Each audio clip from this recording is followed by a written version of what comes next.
늘 매주마다 하는 인사 다들 아시죠? 우리 함께 인사해 보도록 할게요. 할렐루야. 네, 이제 다 아시네요. 할렐루야. 네, 아멘으로 우리 화답하면서 이렇게 늘 인사했는데요. 오늘도 우리가 그 주님을 정말 기쁘게 찬양하는 그런 오늘 이 시간이 되길 원합니다. 지난 주일이 바로 예수님께서 부활하신 부활절이었습니다. 죽음을 이기시고 우리에게 생명을 주신 그 예수님을 우리가 기뻐하며 우리가 예배하였습니다. 오늘도 우리의 상한 마음을 새로운 그런 마음으로 바꿔주시고 치유해 주시는 그 하나님을 우리가 의지하고 바라보며 오늘 예배 자리에 나아가길 원합니다.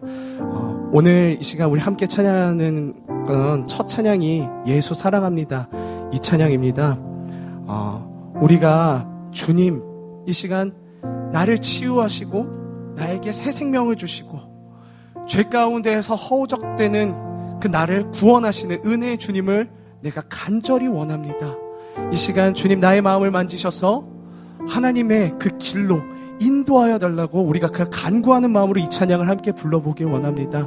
처음 들어보시는 분도 있으실 것 같은데요. 가사를 음미하시면서 우리 함께 주님께 간구하는 마음으로 이 찬양 함께 불러보도록 하겠습니다.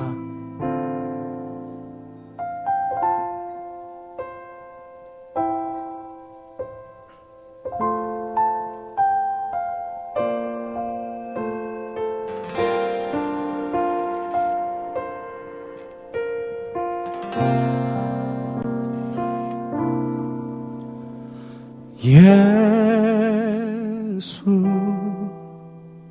사랑합니다. 사랑합니다. 온 마음 다하여 오직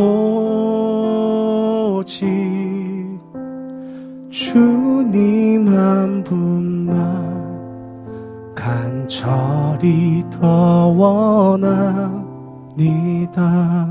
우리 함께 찬양해 볼까요? 예수 사랑합니다. 예수 사랑합니다. 사랑합니다. 온 마음 다하여 오직 주님 한 분만 간절히 더 원합니다. 넘쳐나네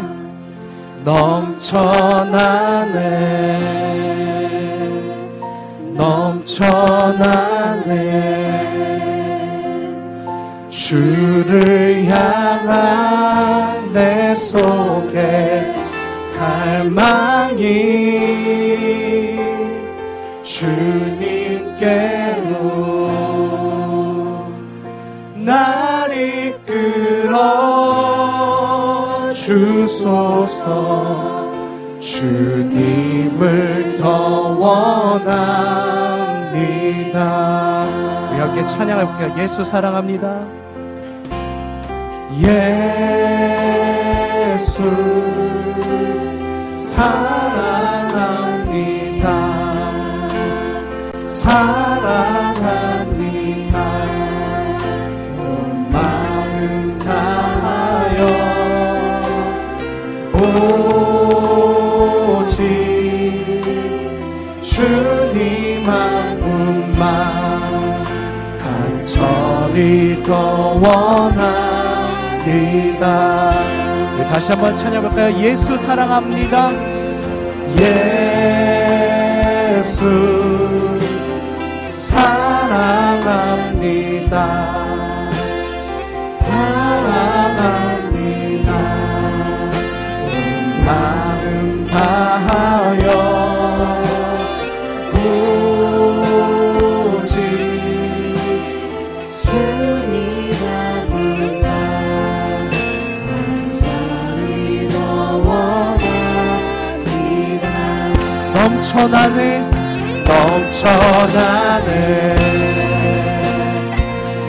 넘쳐나네. 주를 향한 내 속에 갈망이 주님께로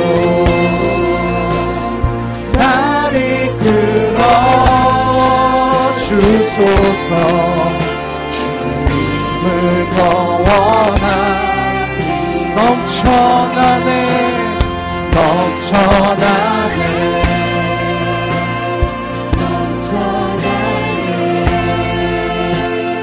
주를 향한 내 속에 갈망이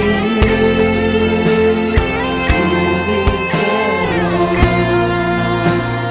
나를 이끌어 주소서. 우리 처음부터 다시 한번 찬양하기 원합니다. 예수 사랑합니다. 예수 사랑합니다. 사랑합니다. 사랑합니다. 온 마음 다하여 오직 주님 한 분만 간절히 더 원하. 예수 사랑합니다. 예수 사랑합니다. 사랑합니다. 온 마음 다하여 오직 주님 한 분만 간절히 더 원하니 넘쳐나네. 넘쳐나네. 넘쳐나네. 주를 향한 내 속에 갈망이 주님께로 날 이끌어 주소서.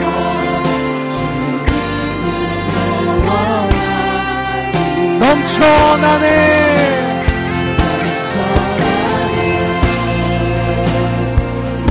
넘쳐나네. 주를 향한 내 속에 갈망이 주님께로 날 이끌어 주소서. 주님을 더 원하. 주님을 간절히 원합니다.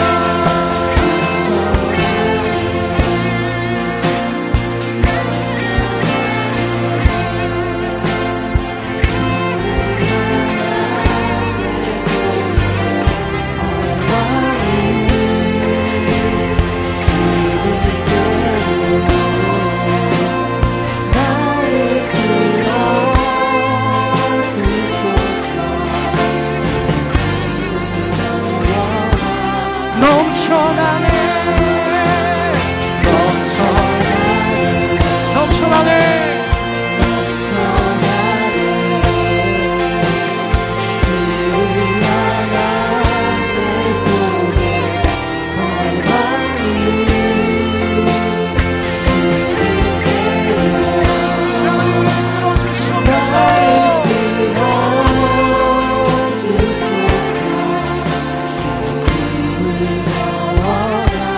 넘쳐나네.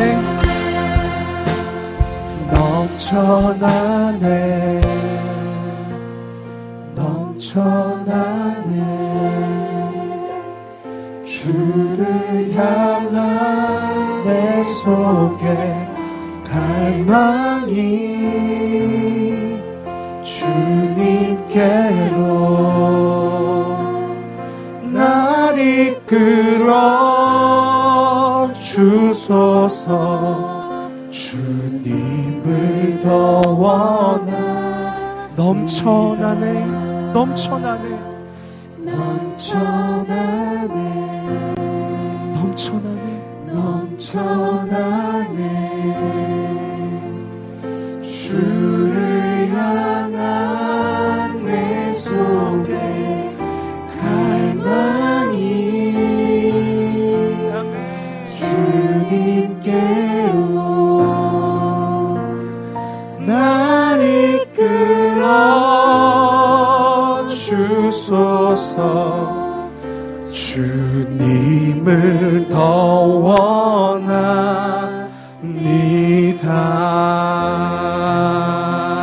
할렐루야. 우리에게 참된 삶을 허락하신 그 하나님께 우리 영광의 박수 올려주십시다. 우리를 채우시고 우리를 사망에서 생명으로 옮기신 주님 찬양합니다. 아멘.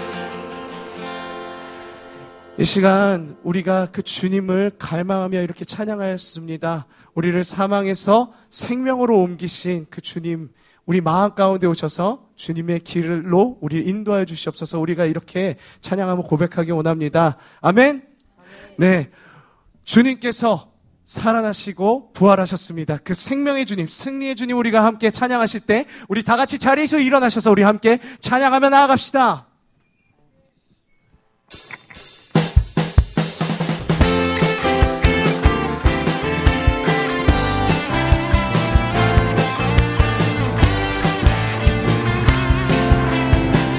무덤이 계신 예수, 무덤이 계신 예수, 죽으시고 다시 사셨네. 죄의 저주 끊으셨네. 예수 승리의 주, 할렐루야.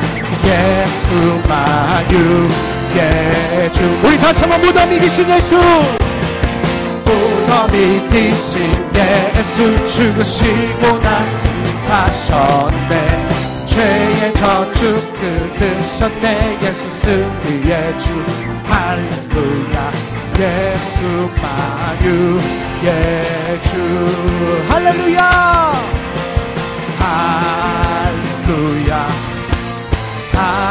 할렐루야. 할렐루야. 영광의 찬양. 할렐루야. 할렐루야. 할렐루야.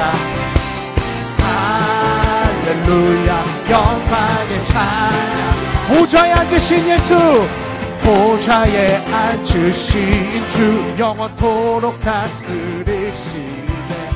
예수 사단 정복하고 사단 권세 무너뜨렸네. 예수만유의 주, 할렐루야. 할렐루야. 할렐루야. 할렐루야. 영광의 찬양. 할렐루야. 할렐루야. 할렐루야. 할렐루야. 영광의 찬양. 우리 다시 한번 2절 찬양하겠습니다. 보좌에 앉으신, 보좌에 앉으신 주, 영원토록 다스리시네. 예수 사단 정복하고 사단 권세 무너뜨렸네. 예수만유의 주, 할렐루야. 할렐루야. 할렐루야. 할렐루야. 영광의 찬양. 할렐루야. 할렐루야. 할렐루야. 할렐루야. 우리 1절 다시 한번 찬양해볼게요. 무덤이 계신 예수, 무덤이 계신 예수, 죽으시고 다시 사셨네. 죄의 저주 끊으셨네. 예수 승리의 주, 할렐루야. 예수만유. 우리 다시 한번 무덤이 계신 예수, 아멘. 무덤이 계신 예수, 죽으시고 다시 사셨네. 죄의 저주 끊으셨네. 예수 승리의 주, 할렐루야. 예수만유의 주, 할렐루야. 할렐루야. 할렐루야. 영광의 찬 할렐루야 할렐루야 할렐루야 할렐루야 영광의 찬양 주께 예!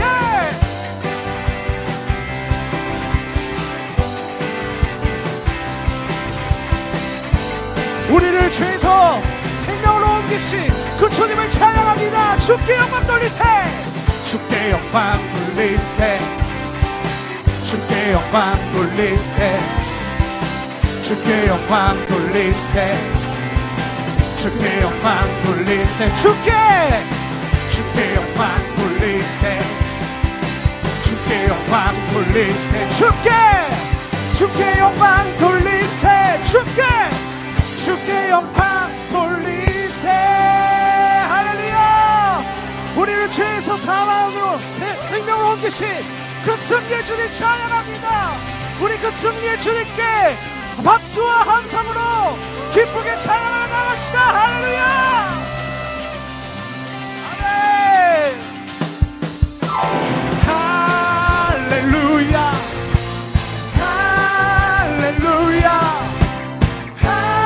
할렐루야 영광의 찬양 주께 할렐루야 할렐루야 할렐루야 할렐루야 할렐루야 영광의 찬양 아멘 주 예수 기뻐 주 예수 기뻐 찬양해 주 예수 기뻐 찬양해 주 예수 기뻐 찬양해 주 예수 기뻐 찬양 부활하신 우리 주 영원히 다스리네 부활하신 우리 주님 다 와서 찬양해 부활하신 주 찬양해 아멘 주 예수 기뻐 찬양해 주 예수 기뻐 찬양해 아멘 주 예수 기뻐 찬양해 주 예수 기뻐 찬양 부활하신 우리 주 영원히 다스리네 부활하신 우리 주님 다 와서 찬양해 부활하신 주 찬양해 부활하신 우리 주님 영원히 다스리네 부활하신 우리 주 다 와서 찬양해 다 와서 찬양해 다 와서 기뻐해 다 와서 기뻐해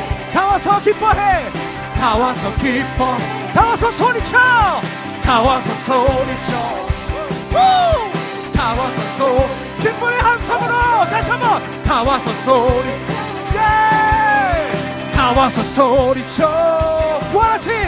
부활하신 주 찬양해 아멘 할렐루야 우리 생명 되신 그 주님을 우리가 함성으로 주님께 영광의 박수를 드리며 찬양합시다 할렐루야 자리에 앉으셔도 됩니다 주님께서 부활하신 이 찬양 우리가 함께 올려드렸습니다. 잘 모르시는 것 같기도 하고, 그랬는데요. 우리가 그 부활하신 그 주님을 기쁘게 찬양하며 우리의 삶이 그 부활하신 그 생명의 주님의 그 삶의 길로 나아가기 원합니다. 우리 함께 6월절 어린 양의 피로 우리 함께 찬양하며 나아가기 원합니다.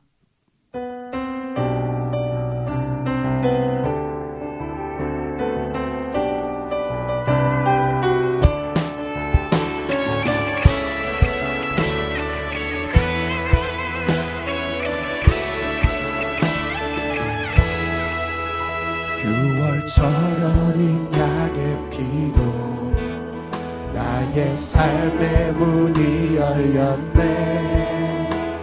어둠의 권세는 힘이 없네. 주 보혈의 능력은 원수가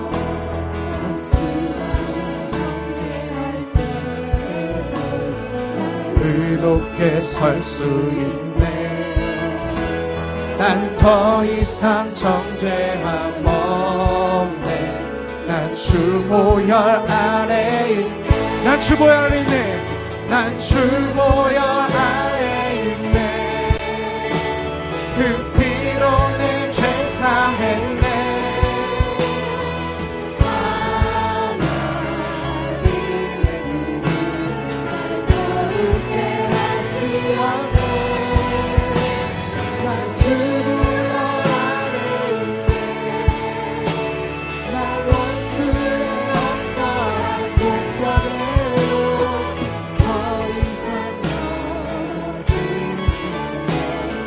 주 보혈 안에 있네.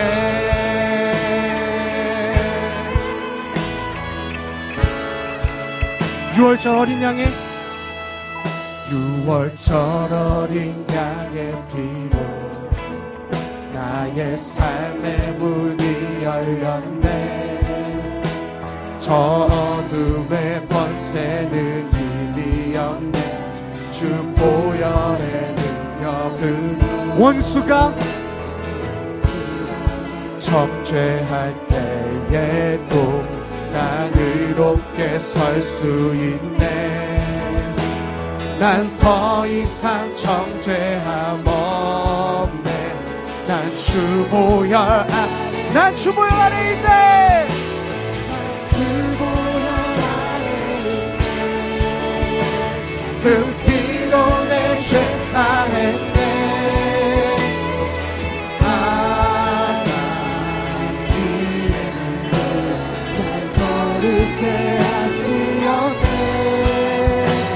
난 주 보혈 아래 있네. 나 원수의 어떤 목표대로 더 이상 넘어지지 않네. 난 주 보혈에 있네. 아멘. 난 주 보혈 아래 있네. 그 피로 내 죄 사했네. 하나님의 긍휼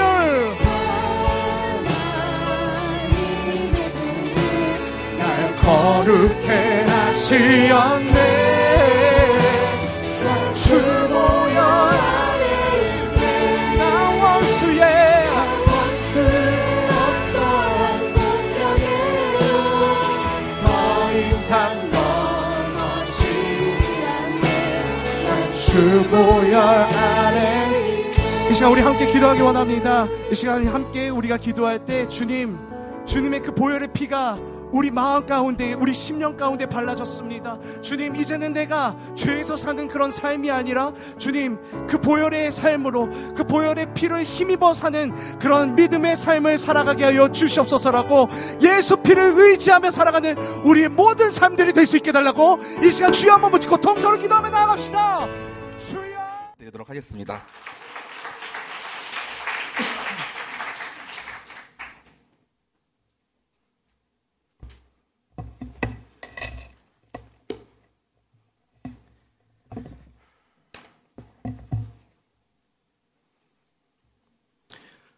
네, 반갑습니다. 오늘 말씀은 본문 말씀 마가복음 12장 28절로 34절까지의 말씀입니다. 다 찾으시면 한 절씩 교독하면 좋을 것 같습니다.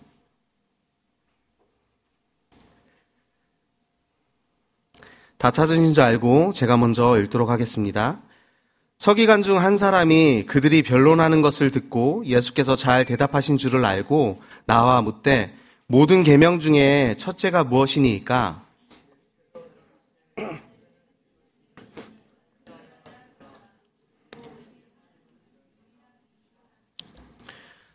내 마음을 다하고 목숨을 다하고 뜻을 다하고 힘을 다하여 주 너의 하나님을 사랑하라 하신 것이요.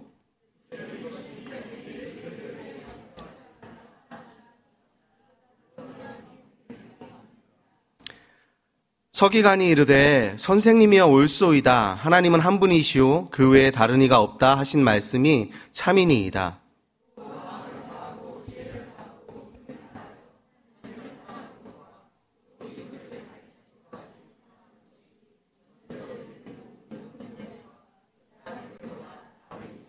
다 함께 읽겠습니다.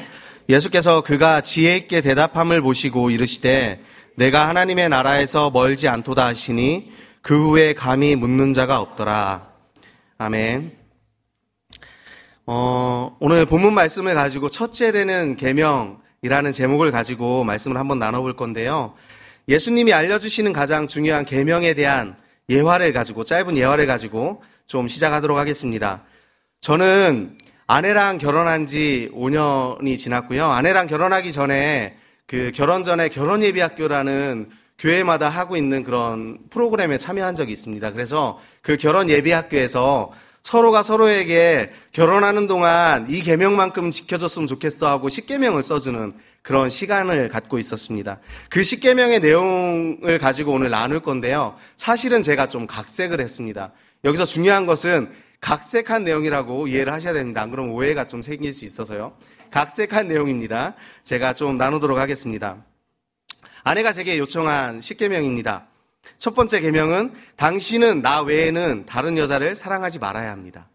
두 번째 계명은 당신은 내 모습, 행동, 성격들을 당신의 취향으로 변경, 요구하지 말고 있는 그대로의 나를 사랑해야 합니다. 세 번째는 당신은 내 이름을 무시하며 부르지 않아야 합니다. 네 번째는 나를 위해 일주일에 하루의 시간을 꼭 함께 해야 합니다. 다섯 번째는 우리 부모님을 동등하게 공경해야 합니다. 여섯 번째는 내가 사랑하는 사람에게 상처를 주어서는 안 됩니다. 일곱 번째는 간음하면 안 됩니다. 여덟 번째는 내 소유를 빼앗아가면 안 됩니다. 아홉 번째는 내가 사랑하는 사람들에게 대하여 거짓말로 피해를 주면 안 됩니다. 마지막 열 번째는 내가 사랑하는 사람들의 집을 탐내면 안 됩니다. 네, 감사합니다. 이 내용을 사실은 저는 이 계명이 지키기로 결혼 전에 결정을 하고 5년이란 시간이 지났습니다. 근데 어느 날 제가 아내한테 이렇게 얘기하는 거예요. 여보, 나는 정말 멋진 남편인 것 같아. 왜 그러냐면 당신이 나에게 지키라고 준 이 계명을 거의 다 지키고 있으니까 말이야. 그런데 내가 딱 한 계명을 못 지키고 있는데 내가 옆집 여자랑 눈이 맞아서 사랑에 빠진 거 요거 하나만 내가 못 지키고 있어. 너무 미안한데 좀 용서해주고. 사실은 내가 비록 첫 번째 계명을 어기고 있지만 나 정도 되는 남편은 없는 것 같아. 왜 그러냐면 내가 옆에 주위에 남편들을 보니까 계명을 9개까지 지키는 남편 내가 못 봤어. 보통 한 5, 6개 지키고 대부분 못 지키는데 나 정도 지키면 잘 지키는 거지. 나 정도면 멋지지 않아? 이렇게 제가 얘기를 하는 거예요. 어떤가요?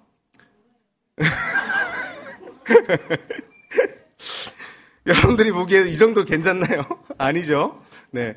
오해하지 마시고 이게 진짜 제 상황이 아닙니다. 각색이라고 제가 처음에 말씀드렸죠.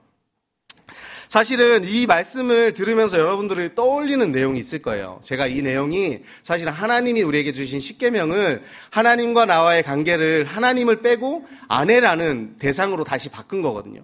똑같은 내용입니다. 똑같은 내용으로 각색한 거고요. 그 내용을 가지고 얘기를 한 거예요.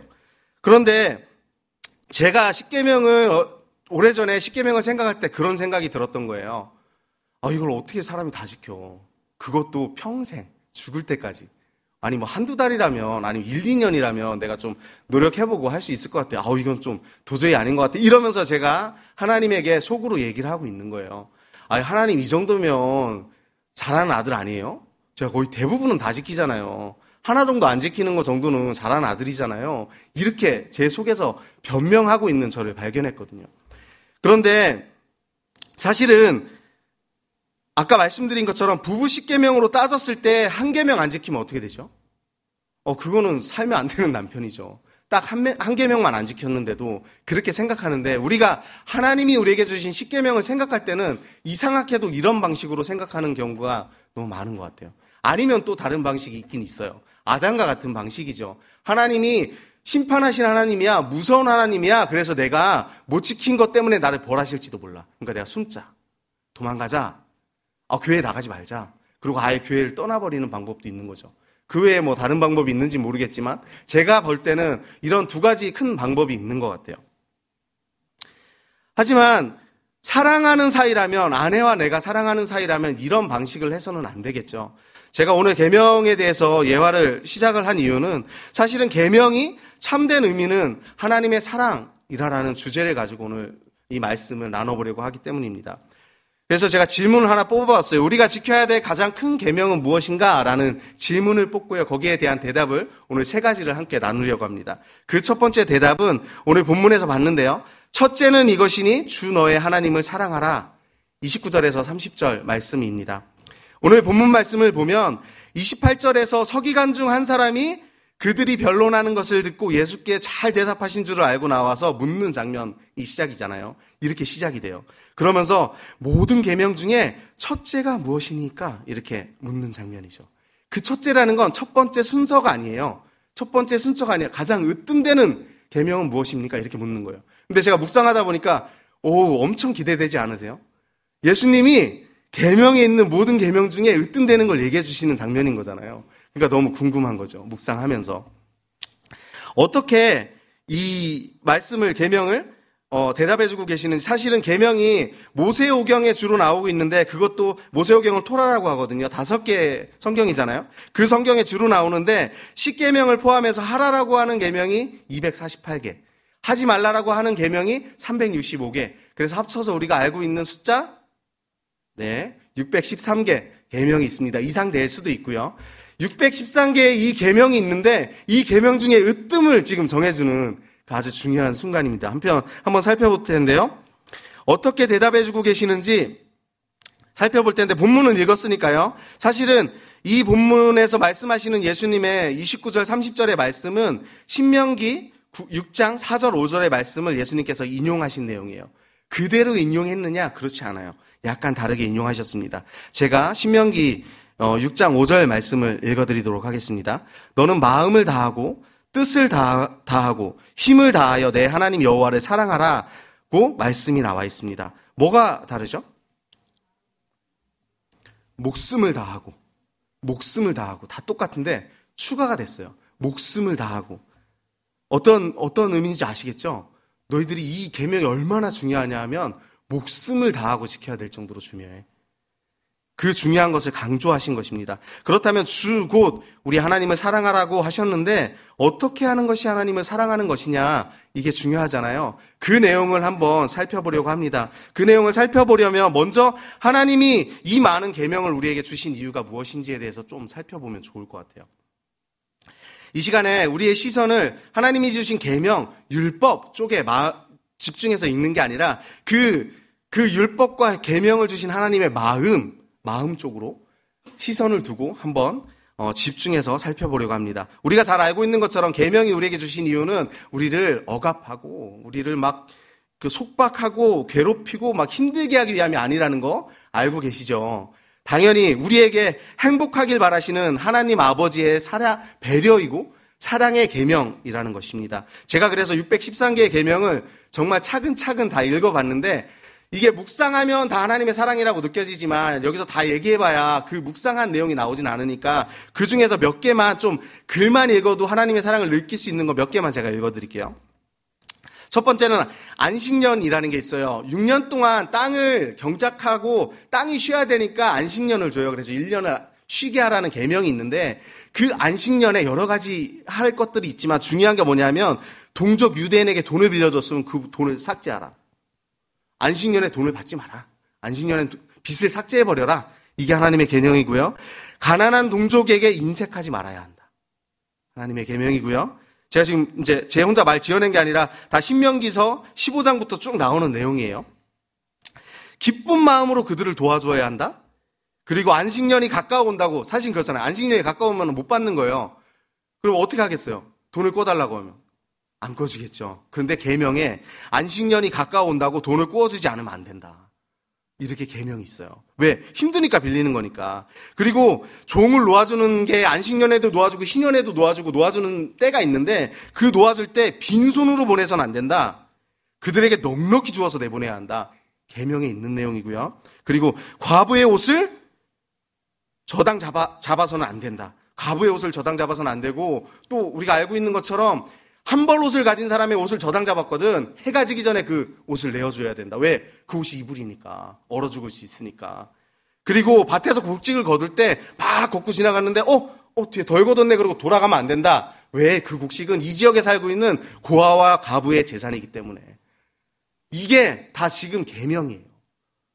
여러분, 뭐 어떤 게 느껴지시나요? 하나님의 사랑이 느껴지지 않나요? 정말 세심하게 배려해서 만든 율법이 느껴지지 않으시는가요? 제가 처음 부부 십계명을 예화로 들었습니다. 아내를 정말 사랑하는 방법이 십계명을 잘 지키는 걸까요? 내가 아내를 정말 사랑하는, 제가 사실은 그 계명이 이 계명하고 다르지만 아내가 저한테 십계명을 써서 줬거든요. 제가 어떻게 했을 것 같으세요? 이거 너무 힘들 것 같은데 이랬을 것 같으세요? 결혼하기 전이에요. 중요한 건 결혼하기 전이에요. 제가 사랑하는 아내예요. 십계명을 줬을 때 제가 어떤 반응이겠어요? 더 없어? 뭐 더 없어? 겨우 이거야? 이거면 돼? 내가 이것만 하면 돼? 그렇잖아요. 사랑하는 사람이 계명을 지켜달라고 했을 때 내가 사랑하는 나의 반응은 이 계명 뭐 이 정도는 뭐 내가 더 할 수도 있어, 이런 반응이 돼야 된다라는 것이죠. 나 정도면 괜찮은 남편이지 9개나 지키는데 이 방식이 아니라 진실로 엎드려서 여보 미안해, 내가 정말 미쳤었나 봐, 내가 실수했어, 나 딱 한 번만 용서해주면 앞으로 정말 잘할게, 나 정말 앞으로 실수하지 않을게, 이렇게 해야 되는 게 사랑하는 사람의 방식이라는 것이죠. 계명을 지키고 못 지키고의 문제가 아니라 아내와 나의 관계가 사랑하는 부부의 관계냐 아니냐의 문제라는 것이죠. 마찬가지로 하나님이 주신 계명을 지키냐 못 지키냐가 먼저가 아니라, 지키지 않아도 된다라고 말씀드리는 게 아니라 지키냐 안 지키냐가 먼저가 아니라, 사실은 하나님이 나의 사랑하는 아버지냐 아니냐, 이것이 먼저라는 것이죠. 제가 아내를 사랑한다면 계명 지키는 것만으로 만족하는 게 아니라, 제가 실제로도 아내랑 처음 결혼했을 때 아내가 정말 귀하게 자라가지고 밥밖에 못 짓는 거예요. 밥솥에 밥을 넣고 쌀을 맞춰가지고 밥밖에 못해요. 어떻게 했겠어요, 제가? 아내한테 가가지고 요리하는 거 배워가지고 와서 해, 이렇게 했겠어요? 아니죠. 매일 제가 밥을 했습니다. 반찬을 한 거죠. 밥은 아내가 하고 반찬을 만들고 찌개에 국 만들어서 매일 저희가 같이 먹었거든요.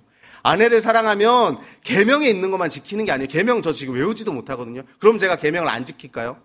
아니죠. 그거보다 613개 그거보다 훨씬 더 지키려고 내가 하겠죠. 당연히 만들어서. 그래서 제가 아내가 끝나기 전에 막 끝났으면 집에 가가지고 막 서프라이즈로 막 청소도 해놓고 밥도 하고 반찬도 하고 막 케이크 하고 막 해가지고 아내한테 짜잔, 이게 계명이라는 거죠. 무슨 얘기 하시는지 아시겠죠? 자녀가 아버지가 싫어하는 걸 했을 때 반응이 나 이 정도면 멋있는 아들이죠가 아니라, 사실은 나 아빠가 싫어하는 거 또 했어요. 너무 죄송해요. 너무 미안해요. 한 번만 용서해 주세요. 저 잘할게요. 잘할 수 있어요. 이렇게 하는 게 하나님 아버지를 대하는 방식이라는 것입니다. 제가 결혼하고 정말 전 지금 청년들한테 결혼하라고 되게 이렇게 얘기를 많이 하고 있어요. 우리 청년들이 어린 청년이 많지만 그래도 나이가 된 청년들한테는 결혼은 축복이다. 제가 아직 5년밖에 안 돼서 그러긴 해요. 근데 어쨌든 결혼은 축복이라고 생각해요. 왜 그러냐면 제가 느끼는 건 하나님 아버지의 마음을 정말 먼지만큼이지만 조금 더 알 수 있는 기회가 생겼기 때문이에요. 좋은 부모라면 자녀가 어떻게 부모가 행복해야 되는 조건이 뭐냐 하면 자녀가 행복할 때 부모가 제일 행복하다라고 저는 느꼈거든요. 자녀가 행복하니까 제가 너무 행복한 거예요. 제가 지금 행복한 일이 아무것도 없는데 자녀가 웃고 있으니까 제가 너무 행복한 거죠.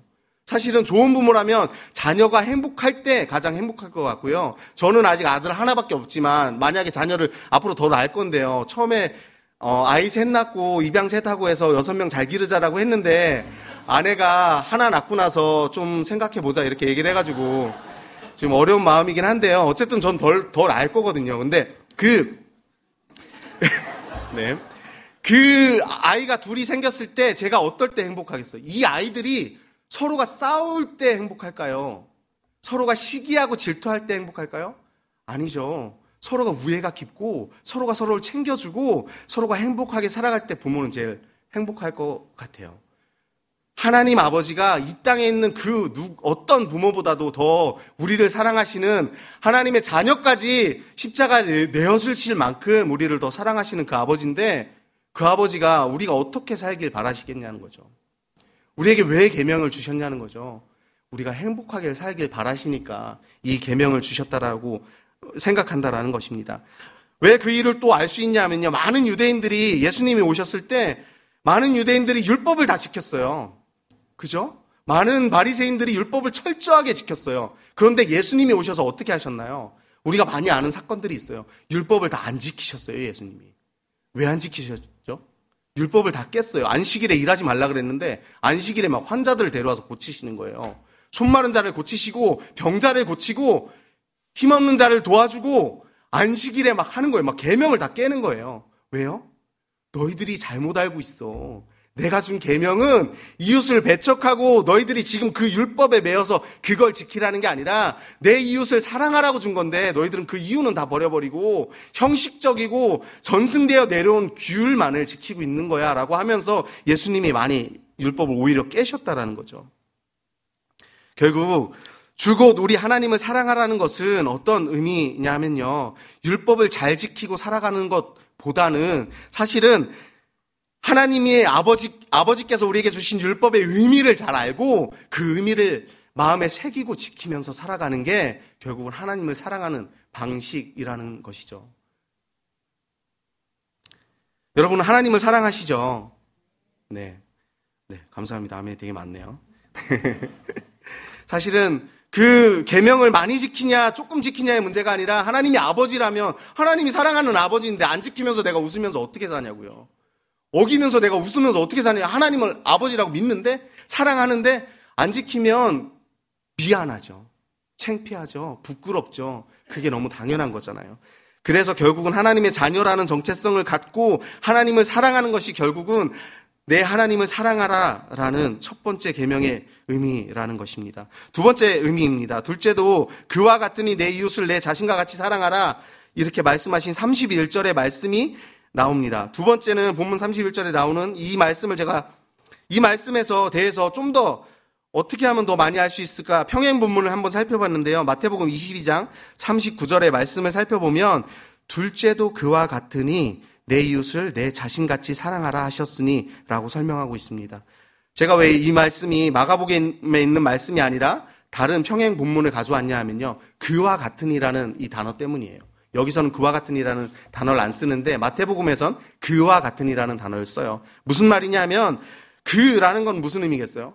첫째 되는 계명과 같으니 첫째 되는 그와 같으니라는 단어를 제가 원어로 한번 찾아봤거든요. 호모이아라는 헬라어인데요. 의미가 무슨 의미냐면 같은 또는 비슷한. 같은 또는 비슷한. 그러면 그 첫째 되는 계명과 같은 또는 비슷한 계명이라는 거예요. 두 번째 계명. 우리가 자꾸 한글로 읽으니까 첫 번째, 두 번째 이렇게 생각을 하는데 그게 아니라는 거죠.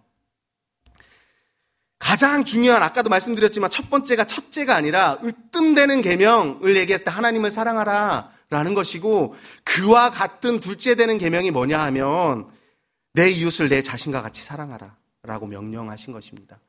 하나님을 사랑하라란 그 뜸되는 계명과 같은 똑같은 계명, 중요한 계명이 있는데 내 이웃을 내 자신과 같이 사랑하라. 처음 계명 때 제가 설명 일부러 하지 않았는데요. 이 사랑하라라는 단어는 우리가 잘 알고 있는 아가페라는 단어를 사용하고 있어요. 사랑에 여러 가지 단어가 있잖아요. 아가페라는 단어는 성경에서 주로 하나님이 우리를 사랑하는 예수님을 우리를 위해 내어주신 그 사랑을 표현할 때 주로 사용하고요. 그리고 우리 보고 사랑하라고 명령할 때도 사용하는 그 단어입니다. 에로스의 사랑, 우리가 하고 있는 인간끼리 하고 있는 언제든지 변질될 수 있고 희생은 전혀 없는 그런 에로스의 사랑이 아니라 하나님이 우리를 사랑하신 것처럼 희생이 필요하고 변화되지 않는 사랑, 아가페 사랑을 하나님을 사랑하라는 사랑에 하라고 하신 거고, 내 이웃을 내 자신과 같이 사랑하라고 할 때도 그 단어를 사용해서 사랑하라고 하신 것입니다. 이 단어도 내 이웃을 내 자신과 같이 사랑하라 그러면 어떻게 내 이웃이 뭐지? 이렇게 고민을 했는데 다행히도 평행 본문에 또 나오더라고요. 누가복음 10장 29절로 39절의 말씀인데요. 우리가 잘 알고 있는 선한 사마리아인의 비유, 그리고 그 강도 만난 자의 이웃이라는 제목으로도 불리고 있는 그 비유입니다. 이 장면에서는 5명의 인물이 등장하는데 한 명은 뺄게요. 주막 주인은 빼고 4명의 인물이 나와요. 제가 좀 그 설명을 드리도록 하겠습니다. 첫 번째 인물은 예루살렘에서 내려가다가 강도를 만나서 거의 죽을 것 같은 사람이 첫 번째 인물이고요. 두 번째 인물은 마침 거기를 딱 지나가는데 그를 봤어요. 그런데 피하여서 지나간 한 제사장 두 번째 인물이고요. 세 번째 인물은 또 두 번째 사람처럼 마침 거기를 지나갔는데 그를 또 발견했어요. 그런데 똑같이 피해서 간 세 번째 한 레위인, 똑같은 거죠. 레위인이 제사장 지파잖아요. 마지막으로 네 번째 인물은 오늘의 이 비유의 주인공인 것 같은 그 사람입니다. 내용을 잠깐 읽어드릴게요. 여행 중 그를 보고 불쌍히 여겨 가까이 가서 기름과 포도주를 그 상처에 붓고 싸매고 자기 짐승에 태워 주막에 데리고 가서 돌보아주는 어떤 사람이죠? 어떤 사마리아 사람이 4명이 나옵니다. 이 사람이 어떻게 했냐면 그는 그 이튿날 일어나서 주인에게 데나리온 2를 주면서 돌봐주길 부탁했어요. 내가 돈을 줄 테니까 좀 돌봐주십시오 라고 부탁을 하고 거기서 끝난 게 아니에요. 혹시 비용이 부족하면 내가 돌아오는 길에 갚을 테니까 잘 돌봐주십시오 하고 보증을 서고 떠납니다. 이 금액을 한번 제가 다들 아시겠지만 찾아봤어요. 한 데나리온이 그때 당시에 한 성인 남자가 일한 하루 품삯이에요. 하루 품삯. 지금 얼마죠? 한 15만 원, 10만 원 요 정도죠. 보통 남자들이 그냥 일하는 하루 품삯. 그러면 2데나리온이면 한 30만 원 되겠네요. 30만 원을 주막의 주인한테 주고 며칠 동안 묵으면서 치료까지 할 수 있는 금액이니까 좀 치료해 주십시오. 충분한 돈이죠. 30만 원이면 며칠 묵고 치료할 수 있는 그 정도의 금액이니까. 그런데도 혹시 부족할까 봐, 혹시 모자라서 이 사람을 방치할까 봐 내가 모자라면 돌아오는 길에 꼭 줄 테니까 잘 돌봐 주십시오 라고 얘기하고 있는 거죠. 결국 예수님이 이 사건을 통해서 우리에게 뭐라고 말씀하시냐면요. 누가 강도 만난 자의 이웃이 되겠느냐. 누가 그 이웃이 되겠느냐. 내 이웃을 내 자신과 같이 사랑하라의 이웃이 누구냐 하면 이렇게 강도 만난 자라는 것이죠. 결국 우리가 해야 될 이웃 사랑이 무엇이냐 하면요. 그냥 그냥 지나가는, 그냥 아는 사람이 있으면 사랑하라 이게 아니라 내 것을 내어줘야 되는 아가페의 사랑, 내 희생이 필요한 아가페의 사랑, 변하지 않는 아가페의 사랑을 내 이웃에게 하라고 우리에게 명령하고 계신다라는 것입니다. 두 번째까지 내용을 했어요. 마지막으로 세 번째 내용인데요. 하나님과 이웃을 사랑하라라는 것이 우리가 지키려고 하는 그 율법과 전승의 핵심이고 가장 으뜸되는 것이고 그거와 똑같은 것이라고 설명을 해주셨는데 33절을 보면요. 또 마음을 다하고 지혜를 다하고 이건 같이 읽으면 좋을 것 같은데요. 한번 같이 33절이요. 다 찾으셨나요? 네, 다 찾으셨으면 33절 말씀 함께 읽도록 하겠습니다.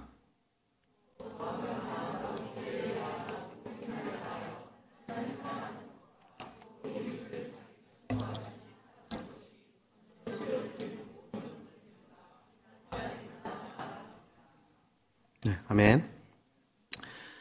여기서 얘기하고 있는 이 앞에 마음을 다하고 지혜를 다하고 힘을 다하여 하나님을 사랑하는 것, 힘을 다하여까지 이 방식, 이것도 할 얘기가 많겠죠. 이것도 주의하면 할 얘기가 너무나도 많겠지만 오늘은 그 얘기까지 할 수 없으니까 그 사랑하는 그 모든 것보다, 그 하나님을 사랑하고 이웃을 사랑하는 것보다 더 좋은 게 뭐라고요? 전체로 드리는 모든 범제물과 기타 제물보다 하나님을 사랑하고 이웃을 사랑하는 게 훨씬 더 낫다고 얘기하고 있는 거죠.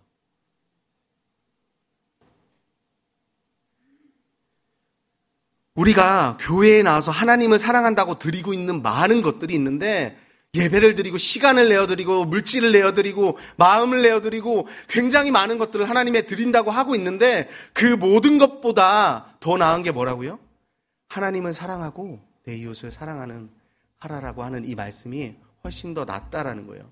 그 나머지가 중요하지 않은 게 아니라, 사실은 하나님을 사랑하면 율법을 지키죠. 내 이웃을 사랑하면 율법을 지키죠.